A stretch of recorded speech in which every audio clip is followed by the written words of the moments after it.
అంటే ఇది ఒక డైవర్షన్ రాజకీయమా, లేదంటే దీని తర్వాత ఇంకో చాప్టర్ ఏమన్నా ఉంటుందా?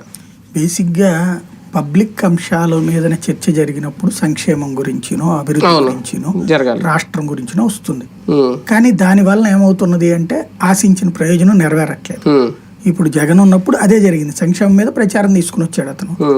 సోషల్ మీడియా అదే హైలైట్ చేసుకుంటూ వచ్చింది. అదే బాగా హైలైట్ చేసి ఎంతమంది బతికేశారు, వాళ్ళ బయట్లు ఇవన్నీ నడిచినాయి.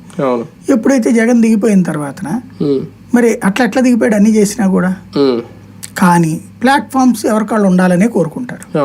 ఈ ప్లాట్ఫామ్స్ యొక్క ప్రయోజనం ఏంటి అంటే పబ్లిక్ వరకు పేపర్లన్నీ వన్ సైడ్ అయిపోయినాయి కాబట్టి న్యూట్రాలిటీ కోరుకుంటున్నారు. ఆ న్యూట్రాలిటీ సోషల్ మీడియాకి వస్తుందా లేదా? అది ఉన్నప్పుడు విశ్వసనీయత ఉంటుంది, లేదంటే కాలగర్భంలో కలిసిపోతుంది.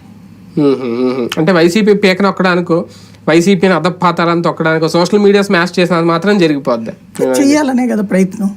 ఇప్పుడు తెలుగుదేశం పార్టీకి సంబంధించిన వాళ్ళ మీద కూడా కేసులు పెట్టారు వీళ్ళు.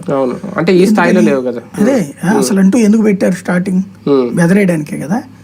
కాకపోతే వాళ్ళకి అక్కడ న్యాయపరంగా సరైనటువంటి లాయర్లు ఉన్నారు, గ్రౌండ్ లెవెల్లోనూ సరైనటువంటి ప్లానింగ్ తో రాగలిగారు. వీళ్ళకి అలా చేయగలుగుతారు లేదని దాని మీద ఫ్యూచర్ డిపెండ్ అయి ఉంటుంది.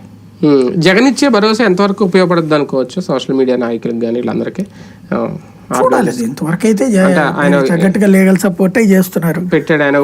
చెప్పాలంటే ఈ గొడవలన్నిటి మూలంగా ఒక బెనిఫిట్ ఏంటయ్యా అంటే ఇంతవరకు జగన్ కి గెలిచిన తర్వాత జగన్ ఓడిపోయిన దగ్గర నుంచి చాలా మంది కార్యకర్తలు దూరం అయిపోయారు. నాయకులు కూడా పట్టించుకోవడం మానేశారు. ఏ అంబటి రాంబాబులు లేకపోతే పేర్నాని ఇట్లాంటి 2-3 నాయకులు తప్పించి ఎవరు కనబడతారు. అలాంటి దశలో ఇప్పుడు మళ్ళీ మనుషులు చాలా మందిని ఇచ్చినట్టు అవుతుంది. ఎవడైతే ప్రాబ్లం ఫేస్ చేస్తాడో వాడు షెల్టర్ కోసం అని వస్తాడుగా. పార్టీకి వెళ్ళడానికి క్రమంగా పెరుగుతూ ఉంటది కదా. అది ఆ విధంగా ఇవ్వకుండా చూసుకోవడం అనేది ప్రభుత్వ బాధ్యత. అది వాళ్ళ ఇష్టమే దాని మీద.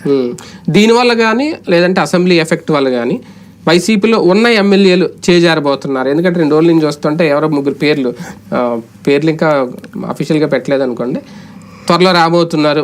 వైసీపీకి 3 ఎమ్మెల్యేలు రాజీనామా చేసి లేదంటే గుడ్ బై చెప్పి టీడీపీలోకి రాబోతున్నారని. అంటే భయపెట్టి లాక్కునే ప్రయత్నమా, లేదంటే ఎమ్మెల్యే